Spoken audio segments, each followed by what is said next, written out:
A fresh strawberry from our garden. In fact, it's a little too fresh. It's not quite as red as I like them, but they're really good. I want to tell you a little bit of something about this strawberry in a minute, but thanks for joining me.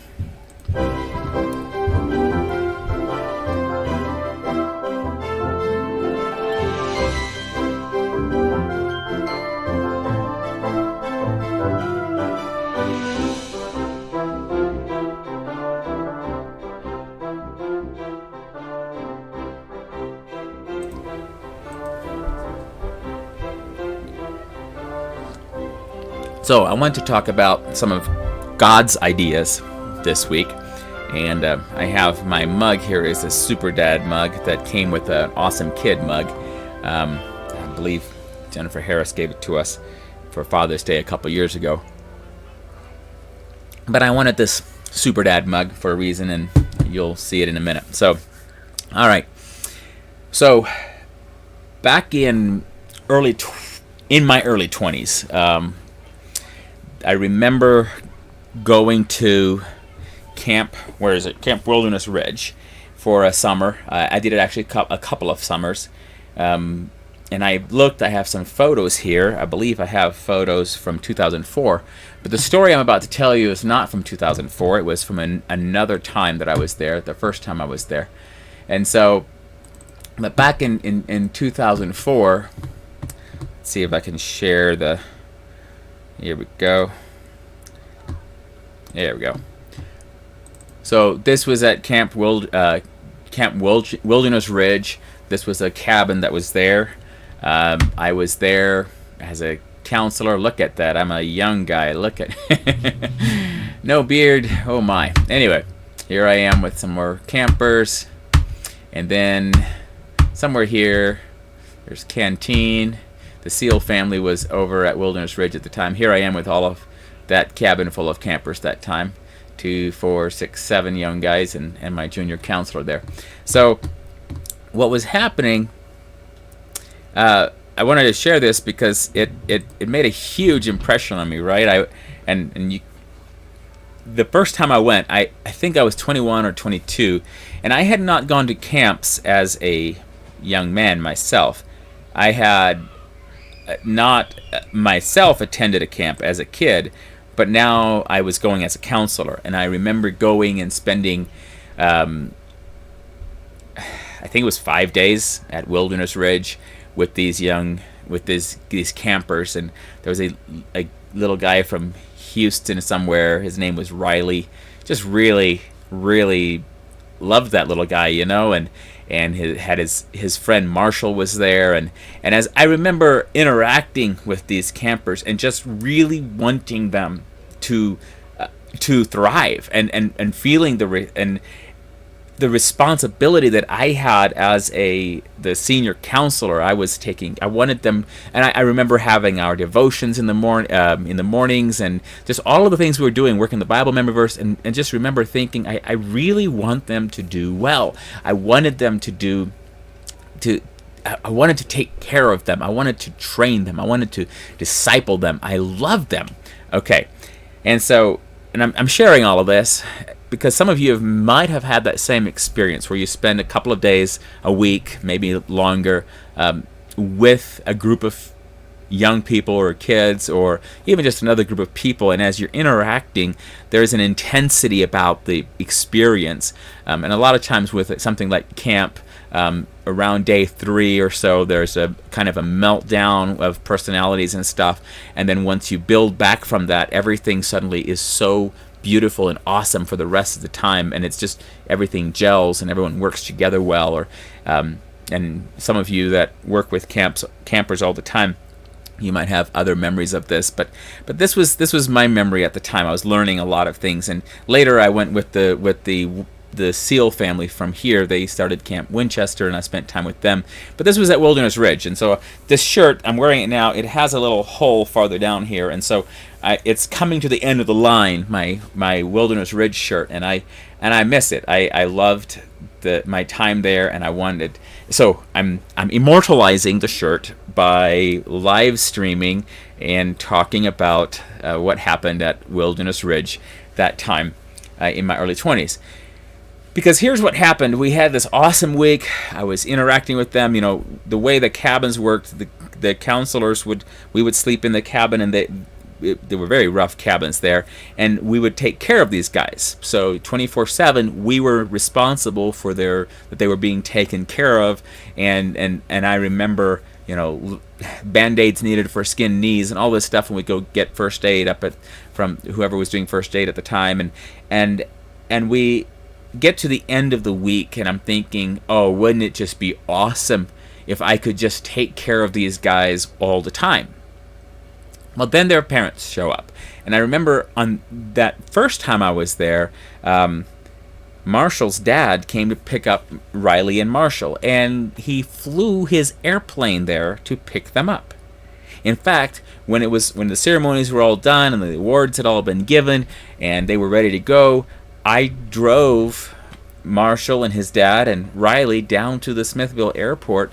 This was down in Texas, and he had his 4-seater plane there, and he said, "You want to ride?" And I remember getting in the plane with them, and we circled around and flew back over the camp and looked back down, and I was like, "Marshall, your dad is awesome." And I just remember that for me, there was a certain realization that was happening, that as much as I loved these kids, and as much as I wanted to take care of them, and as much as I wanted to teach them about God, I wasn't near as good as, being a counselor was awesome, but being a dad was just more powerful and better. And I remember not quite knowing how to deal with it. I wrote letters to a lot of the campers. In the years to come, I'd follow up with letters and stuff and try to encourage them.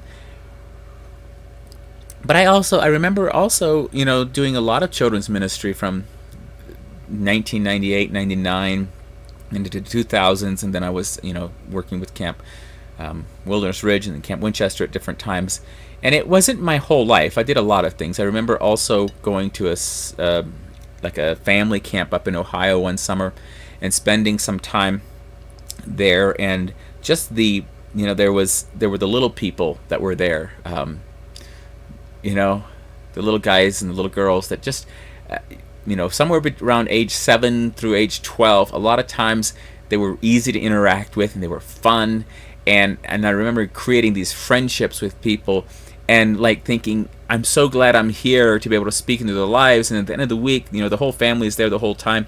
At the end of the week, they all head home with their parents, and having just a little bit of that, but I love those kids. But it's better for them to be with their parents. And I remember being a Sunday school teacher one time, and there was a family that was actually part of the ministry team at this little country church there in Texas. And as they were moving to a different church, one of the daughters was just hanging on to me. I was her Sunday school teacher, hanging on to me saying, "I don't want to leave. I just want to stay here."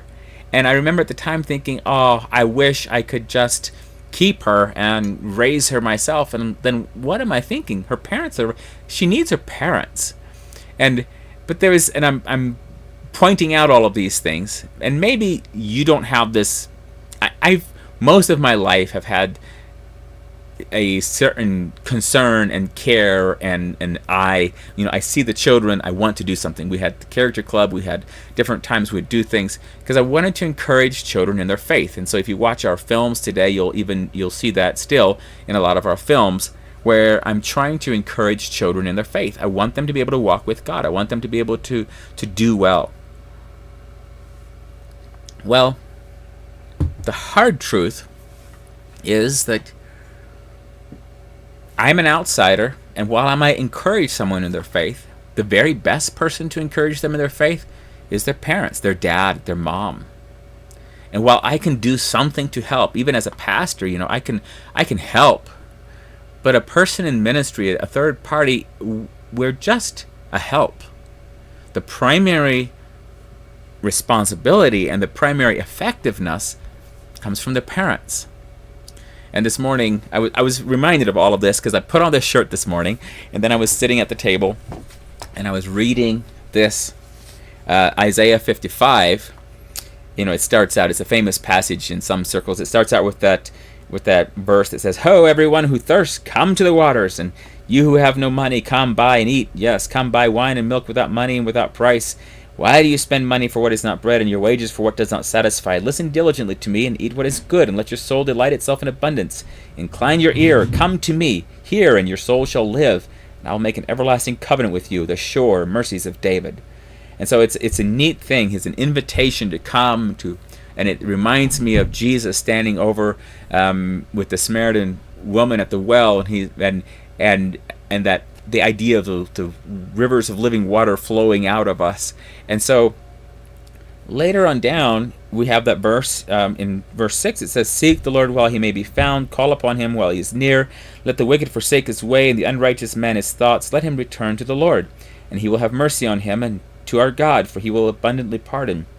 Verse 8 is a famous verse. "For my thoughts are not your thoughts, nor are your ways my ways, says the Lord. For as the heavens are higher than the earth, so are my ways higher than your ways, and my thoughts than your thoughts." And I kept reading. I love the whole chapter. Isaiah 55. It's a great chapter, encouraging word of God. But as I was thinking about how God's thoughts are higher than our thoughts, so I'm thinking, okay, so I personally, I love these young guys. I enjoyed being their counselor. This has happened a lot. I love it when I'm doing a class or something and young people come and are part of it. But at the end of the day, they need their parents. And so being a dad, being a super dad, which, by the way, if you love your kids and you interact with them and you're honest with them and you try to help them understand your journey with God, with man, with the church, or whatever it is, that's a super dad. Is a dad who is honest, who helps his children, who speaks the truth, who helps them understand things. It's not, sometimes I think we get stuck on like the Instagram dad, and right now I'm going up here, I'm trying to find a picture that we took the other day. Wow, I'm having lots of photos taken. Well, I'm not finding it. Maybe it was not on my phone. I thought I had this picture, but it's... So I thought I had a photo with me and the boys when we were out doing something. Oh, so this one kind of works. So this morning, this is not from this morning, but this reminds me of this morning. While I was sitting there reading this about God's thoughts being higher than our thoughts, and my thoughts went back to Wilderness Ridge and Riley and Marshall and those in that the West cabin or whatever cabin we were in that time. And then here comes across out down the hallway and across the living room floor over into the kitchen, dragging his little night comes this little guy. And he just comes and he wants to hang out with me. And I was just thinking about that, the fact that, I loved those campers way back when. But my love for them was just a little drop in the bucket to my love for William, and how he'll just show up and interact with me, and how much I love my guys. This is not the picture I was thinking of, but this picture works. Here's a picture where we're all at the St. Louis Zoo a couple weeks ago, and I see William's eyes are closed there. Do I have a better one? Let's see. No, that's the snake in the... Here, let's go the other way. There, William's eyes are open. Okay, so this was the elephant was throwing water on its back at the fountain there at the St. Louis Zoo. The boys loved it. We had a great time at the zoo. But doing things with my boys, I was just reminded, like even on that trip, like there were, for a while I was off taking photos and Stacy was off with the boys a different direction. We come back together and they're telling me what they saw. And I was reminded with that whole time of like so much of me interacting with the boys is not me having to figure out and be extra smart and be always thinking 5 steps ahead, which kind of automatically happens when you're an adult and you're working with children. You're thinking farther ahead than they are most of the time, but just being with them. And so all of this morning, and maybe it makes sense to you, maybe you haven't experienced what I'm talking about, but I'm going to try several other angles here. But the idea that God's idea was for children to be raised by their parents. And throughout history, there's been plenty of folks who've come along at different times and said, I think we can do a better job if we separate children from their parents, if we get some professionals to come and train them and raise them up. And you see this in socialist Russia. You see it at different times throughout history, where they take children away from their parents and they try to raise them up as something different, something else. And it's not good. It's not the way we were designed. When we see an orphan, someone who has no parents, when we see someone who's been abandoned by their parents, our heart goes out to them because we automatically can sense this is not good. And yet, on a huge level, this can happen where you and I, either because of our ministry or something, we can start getting this idea. And I had it. I just remember looking at parents coming in to pick up their boys and wishing that they would love their children as much as I did. That's foolishness. They probably loved them more than I did and did a better job with them. But there would be that in my heart where I'm like, how can anyone love these kids half as much as I do? And it was foolishness. And maybe you don't have that. I'm being kind of honest here, pretty frank, and just telling you some of the experience I've had. Because I love, and I remember in my late 20s going through a season where I was realizing that God was wanting to use me with more than just young people, and yet I wanted to reach children and young people. I wanted to help them grow in the Lord.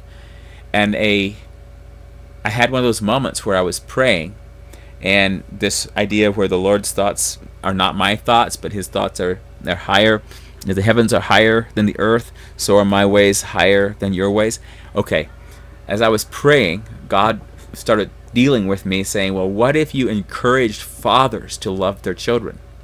Wouldn't that be better than usurping the place of the father and loving the children and stealing their love away from their father? And I thought, oh, yeah, that probably would be better. It probably would be better if I helped fathers love their children. I could still love their children, but it wouldn't be the same. What would be different?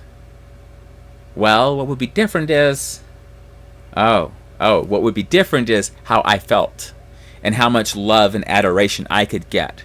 Because if I could go in and usurp the father's position and love those children. And so this was something that most of my life I had been having to work with, is how do I love children without taking the place or stealing them away from their parents. Like, I don't want to move their hearts. See, on the back of this shirt, let's see if I can do this right. Yeah, there it is. There's this verse. I don't know if that's in focus, but the hearts, it says from Malachi, that the hearts of the fathers will be turned to the children, and the hearts of the children to the fathers. And there is just a reality there. That's God's idea. God created family. And the best place for family is when they're able to function.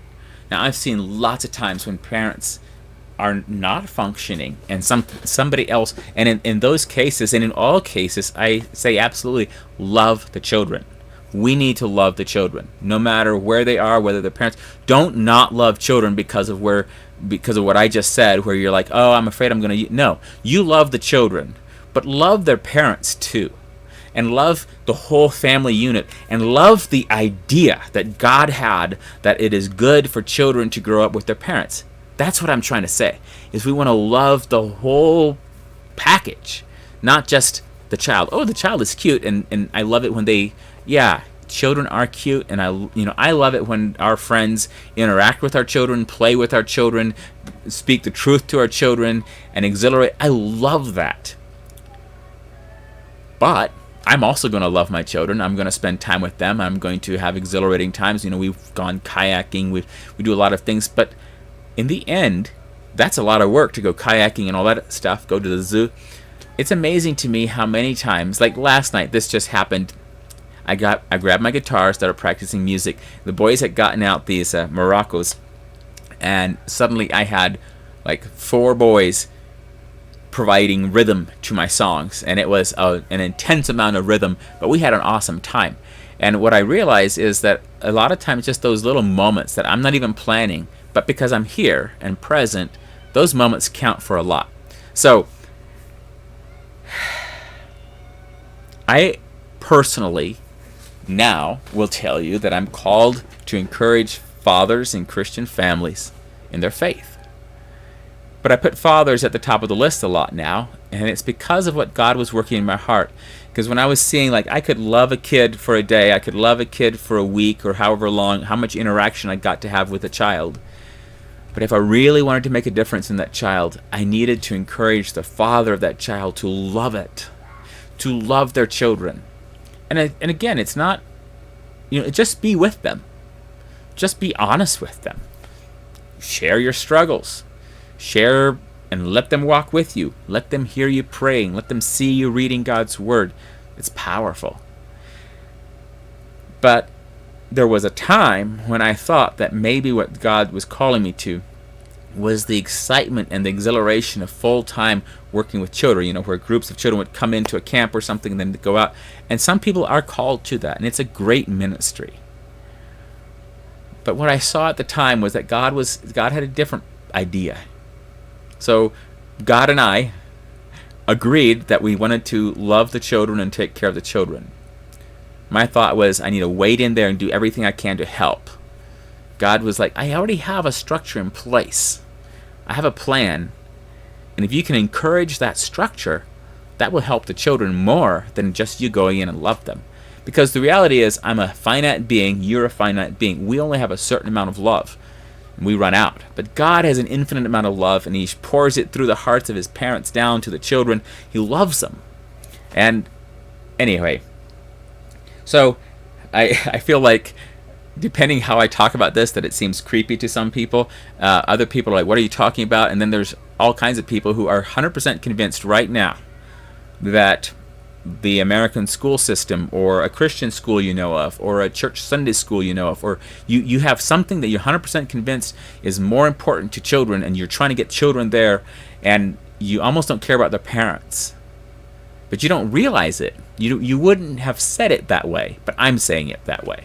I'm saying you think you or someone is better at raising children than their own parents. I'm not saying that parents aren't broken, but I am saying that they're the best ones, because that was God's idea. Okay, so here's a picture.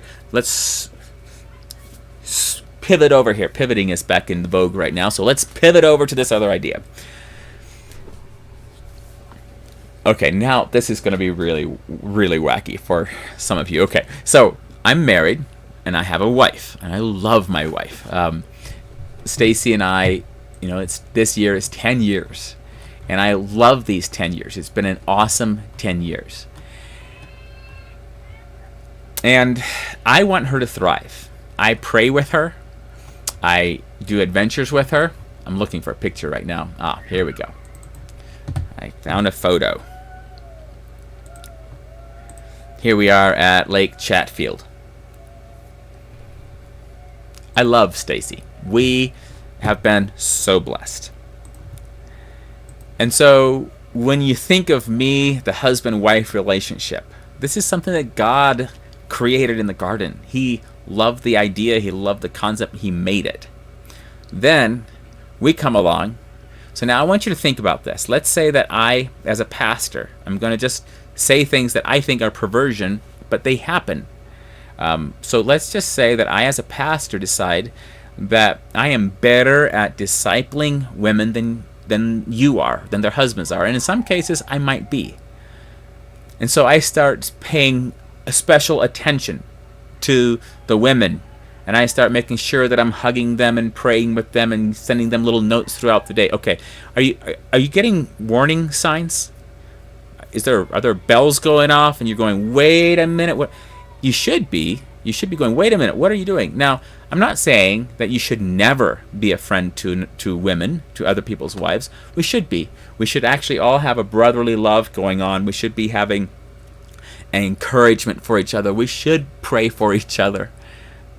But the best person is that person's spouse. God designed it that way. It's simple. So that's what I'm getting at is that in the church and in our government and in a lot of places today, we start getting these ideas that somebody else is better at taking care of someone than the idea that God had in the first place. God's idea was that husbands and wives should take care of each other. God's idea was that parents should take care of their children. God's idea was that believers, the community, takes care of each other, and that as people get old and become sick and are dying, that the community gathers and rallies around them and helps take care of them until they pass on to glory. This was God's idea.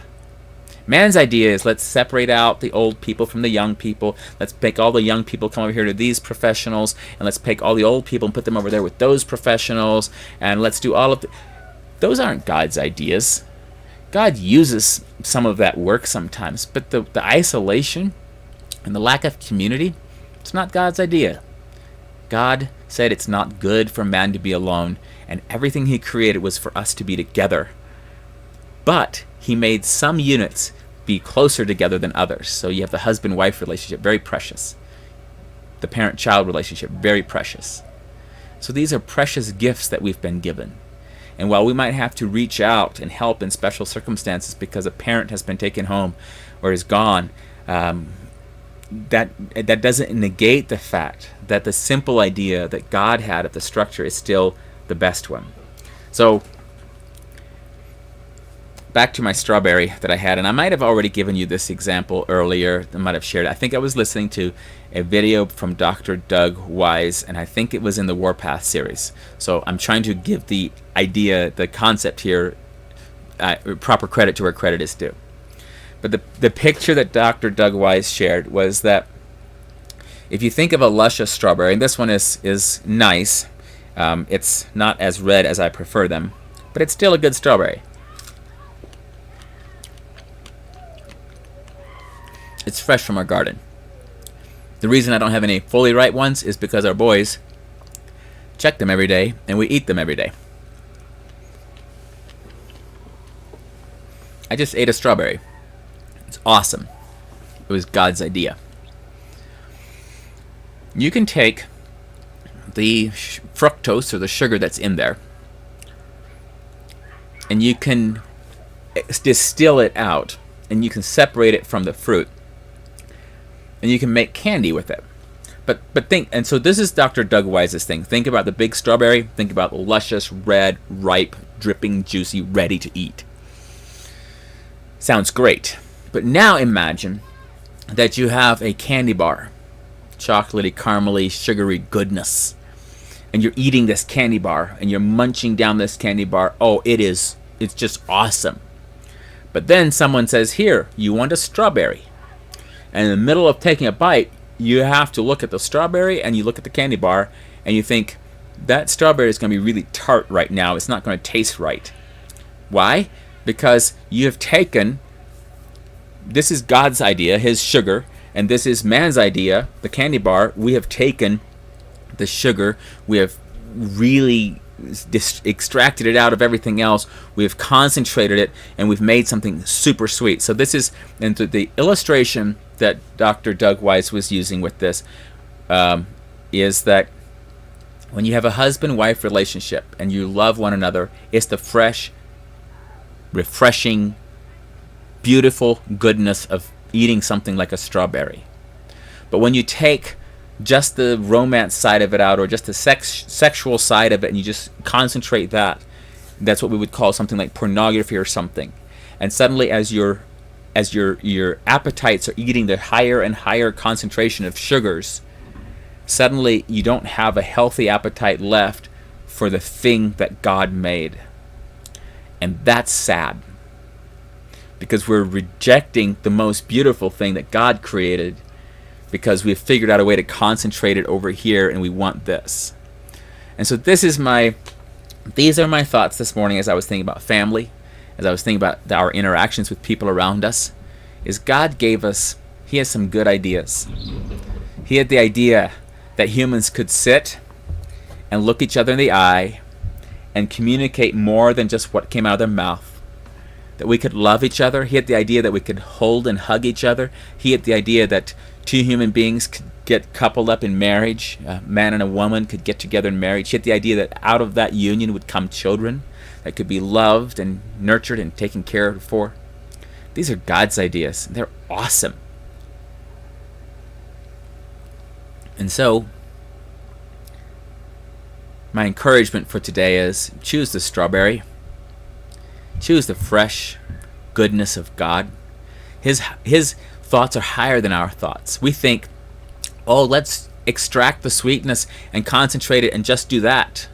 And God says, no, there's something beautiful. It's a balance. You need it for a long time. I might say, I want to teach your children. And that might be a good thing. We can walk together and I'll pour into your children's lives, you'll pour into my children's lives. But at the end of the day, they come home to Papa. They come home and they spend time with us, and we spend time together as boys, as a family, and I take my young men out to do stuff. They need that. And if that's taken away, God says He's a father to the fatherless. That means that He, through His Spirit, will work through other people around them and will provide with them something beautiful and good and will redeem the thing that is broken. But don't let the culture around you take away the beautiful because they have figured out a way to concentrate something. So yeah, I'm talking about homeschool, I'm talking about church and Sunday school and all kinds of ministry ideas. I'm talking about the way a socialist government tries to separate people out. I'm talking about nursing homes. I'm talking about public schools. I'm talking about all of that stuff. But what I'm really saying is choose. God has a good idea. He's made community. Let's choose His way. So you can apply it as you will. There's probably a lot of other ways of applying it, but God's ideas are really good. Choose His way.